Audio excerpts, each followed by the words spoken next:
You already have, at the deepest level, the connection to the wellspring that can give it to you right here and now, wherever you are, whenever it is. It's not natural to tilt upwards when we have the inertia of the body, the inertia of our stories, and everything that we've been primed with our entire lives. So the fact that you're even here already puts you into a certain camp. You're not trying to get to something you don't have. You're trying to remember that which has always been there. What is awakening? And why is it so important to prioritize this? It's so easy to get caught up in the world. It's so easy to get caught up in our story.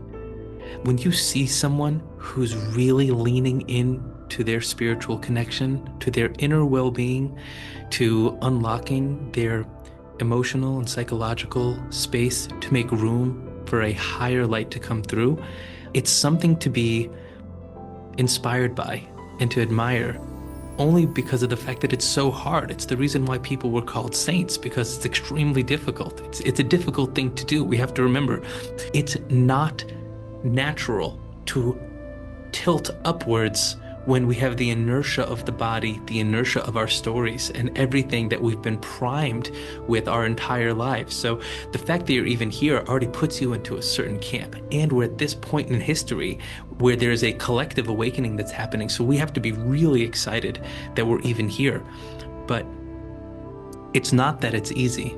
But once you start leaning in, it couldn't be more natural, right? Because it's returning to self. It's returning to our inner being. And so what awakening is fundamentally a shift in perception. It's going from seeing the world one way to seeing the world another way, to seeing the self one way to seeing the self another way, going from outer to inner. And maybe the simplest way that I think about it is breaking it down into 3 layers, right? So there's the outer, and that's where most of us are living most of the time. The material world, the physical world, that's the world of effect, right? That was brought into being. It's the world of the manifest. It's what's in front of us. And that includes our personality, that includes our body, our health, our relationships, our spouses, our children, our parents, our siblings, our work, our jobs, our career, how much money's in the bank or how much money's not in the bank, our real life on the ground, as tactile and physical as it gets, the material world. That is one layer of consciousness that one can be rooted in. The next layer in from that, we can call the inner world, is the world of energy and information. That's purely in the world of the psyche. It's conceptual. It's really the space of cause, right? It's what's behind everything that shows up in the world of effect, right? It's what's behind the manifested reality. But when you go all the way into that 3rd layer, it's the innermost. So if you're thinking outer, inner, innermost, that's the space of consciousness. That's the space of oneness, of unity. And that's the root, or what you might call the true cause for everything that's happening. The whole world is happening at these levels, right? All of the time. And so the question is going to be, where am I rooted? Where's my starting point, right? What am I consumed by? Because the world and consciousness are both like a fire, but they're a fire that consumes one or the other. So either the world of the illusion or material reality for its own sake is consuming our inner being, our consciousness, or we can tap into the wellspring of our consciousness and consume the world, and not consume it in a negative way, but to overflow that light into the world that's around us. There's a beautiful piece in the Zohar. It's reflected in the Sefer Yetzirah, probably the deepest works on Kabbalah that have ever been written. And they talk about this part in the beginning of Genesis, in the beginning of Bereshit, which describes the river that flowed out of Eden and into the garden. It says that there was a Nahar Yotze Me'eden Lahashkos Esagan. A river flowed from Eden, from the place of bliss and joy and source, and it flowed out from there to water the garden. And this is what the Zohar says is the fundamental picture of reality. that how energy flows is there's a space at the top. There's somewhere on the inside. When you connect there and you're connected at the root, you have to know that there is a flow of energy that comes from that place. And the function of that energy is to go out and to water the garden. And the garden is our life. The garden is the material. It's the world we find ourselves in.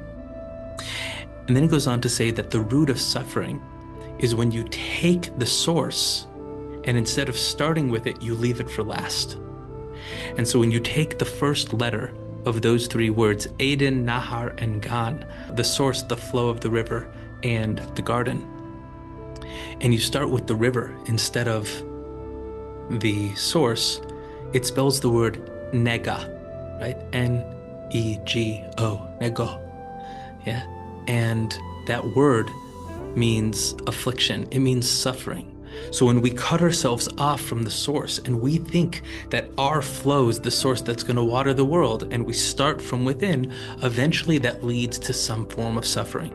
Eventually it leads to some form of pain and challenge that shows up either in our physical life or in our psychological life. And then we have to wrestle with that.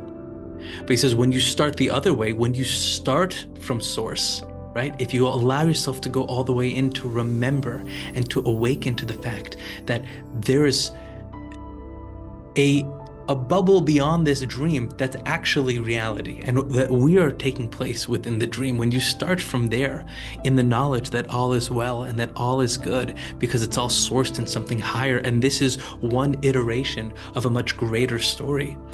When you put the first letter I in first, it spells the word oneg, right? Oneg means the joy of enlightenment. It's the deepest pleasure. It's the ecstasy of knowing that all is good because you're an extension of the light. You're not trying to get to something you don't have. You're trying to remember that which has always been there. And so many of the questions that we're working on, that people have messaged me throughout the week, are all coming back to different forms of suffering. And so when we think about what awakening is, we're really just trying to go layers in. From the first layer to the second layer is already huge. Like, so it just as a metaphor, what would it mean to go from the first layer to the second layer? So if the first layer is, I'm so frustrated by this bill that I didn't expect to have, right? So that's happening in the material. So going one layer in is recognizing that, yes, something happened on the surface, but the way that I think about it, my perception, the information and the energy I give to it is actually going to be how I experience the inside and how I react on the outside.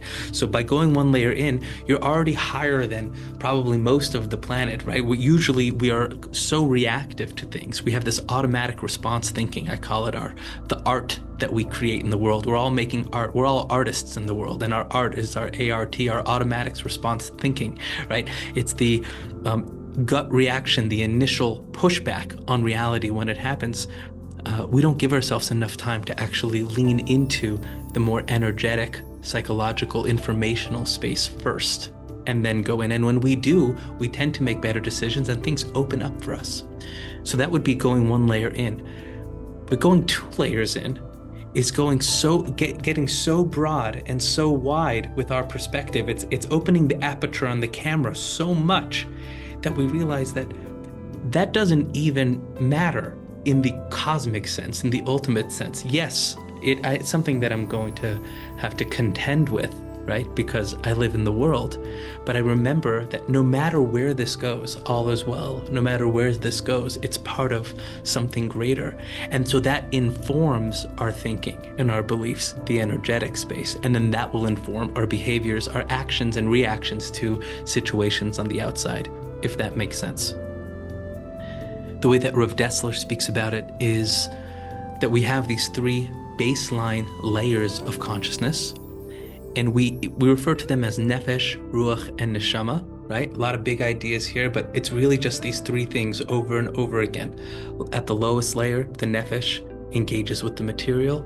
Above that, the ruach, which means spirit, right? The spirit within us is the space of the spiritual, the energy, the information, the ideas. And then, of course, the neshama, which means soul, right? From the word breath, right? You go all the way up there and you realize that there's a oneness, a goodness, a godness that is around and within all that is. So these three layers of reality, the material, the spiritual, and the unity consciousness, are ultimately what we are discussing and going into and tuning into as we go deeper and deeper and deeper into ourselves. Because the deeper you go into yourself, when you touch the highest part of your own ladder, you go into a God reality. That's what's there. That's why the dream, when Jacob has his dream and he's lying there and he has the dream of Jacob's ladder, right? So the Zohar says he's the ladder, right? And there's a part of him that's feet are firmly planted on the ground because we are real and we're practical and we have lives, and we do have to deal with children who are sometimes having a hard time, and we do have a spouse that maybe we're not getting along with right now, or we do have something that's going on at work. Like, all of these things are very real, but then there's the ladder itself that you can climb up, and it says that the angels are coming up and down, and the angels are a representation of that energy that's moving, right? There's energy behind it all. But at the very top, it says, and God sits at the top of the ladder, because when you find the inside of yourself, you're back at that oneness. You're back where everything begins and everything ends.